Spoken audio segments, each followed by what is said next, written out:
Next topic is classification of fungi, taxonomic position fungi की classification को 4 main group में जो है वो डिवाइड किया था। 4 मेन ग्रुप हैं। इस बेस्ड ऑन प्राइमरीली किस बेस पर उसको डिवाइड किया गया, उनके रिप्रोडक्टिव स्ट्रक्चर की बेस पे।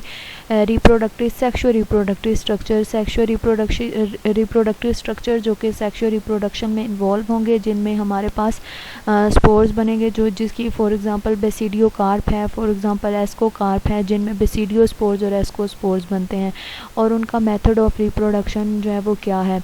However, these group are differ in the type of the hyphae and some other character. Type of hyphae में क्या है कि कुछ ग्रुप इनमें सेप्टेट हैं, कुछ ए सेप्टेट हैं। तो 4 डिफरेंट जो ग्रुप हैं उनमें वो सबसे पहले ज़ाइगोमाइकोटा है, या फिर इसको ज़ाइगोमाइसीड्स, इसके मेंबर को ज़ाइगोमाइसीड्स कहते हैं। एस्कोमाइकोटा है, मेंबर को एस्कोमाइसीड्स और द सैक फंजाई कहते हैं। ये आपने याद रखना है कि इनको जो कॉमन नेम है, इनका जो फेमिलियर नेम है वो सैक फंजाई है। इसी तरह ही बेसिडियोमाइकोटा है, उनको बेसिडियोमाइसीड्स कहते हैं, या फिर इन्हें क्लब शेप्ड फंजाई भी बोलते हैं।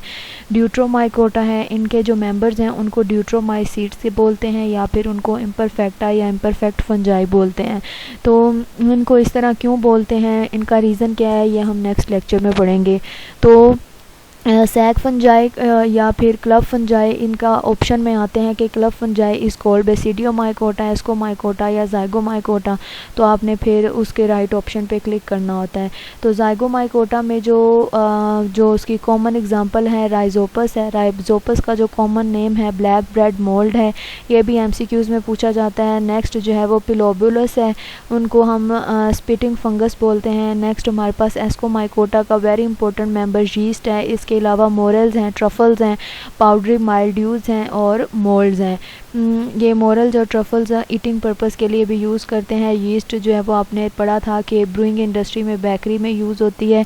इसके बाद बेसिडियोमाइकोटा में सारी मशरूम्स आ जाती हैं। मशरूम्स वही जो मैंने आपको दिखाई थी कि जिस तरह उनके कैप लाइक जो है वो स्ट्रक्चर्स होते हैं, ये जो मशरूम है सारी, तो यहाँ पर बेसिडियोमाइकोटा के मेंबर्स में सारी मशरूम आती हैं।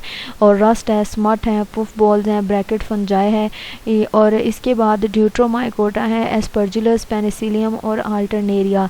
इसके ये 3 क्लासेस इसमें आती हैं। वैसे इसका जो ट्रू मेंबर है वो अल्टरनेरिया है, जो पेनिसिलियम है, और जो हमारे पास है एस्परजिलस हैं, ये हमारे पास एस्कोमाइकोटा के मेंबर में आते हैं।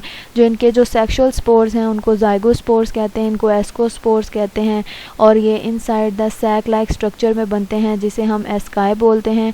इसके बाद जो बेसिडियोस्पोर्स हैं, बेसिडियोमाइकोटा के जो स्पोर्स हैं उन्हें बेसिडियोस्पोर्स बोलते हैं।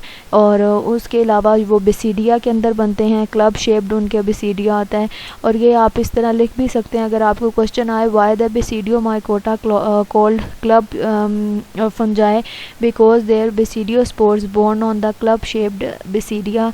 And what is the basidia? The basidia is the sexual reproductive organ. तो उसकी क्लब शेप होती है, इसकी सैक शेप होती है। तो देन सेक्सुअल फेज जिस फंजाई में नहीं पाई जाती, अभी तक ट्रू सेक्सुअल रिप्रोडक्शन ऑब्जर्व नहीं की गई, दैट इज़ अ ड्यूट्रोमाइकोटा।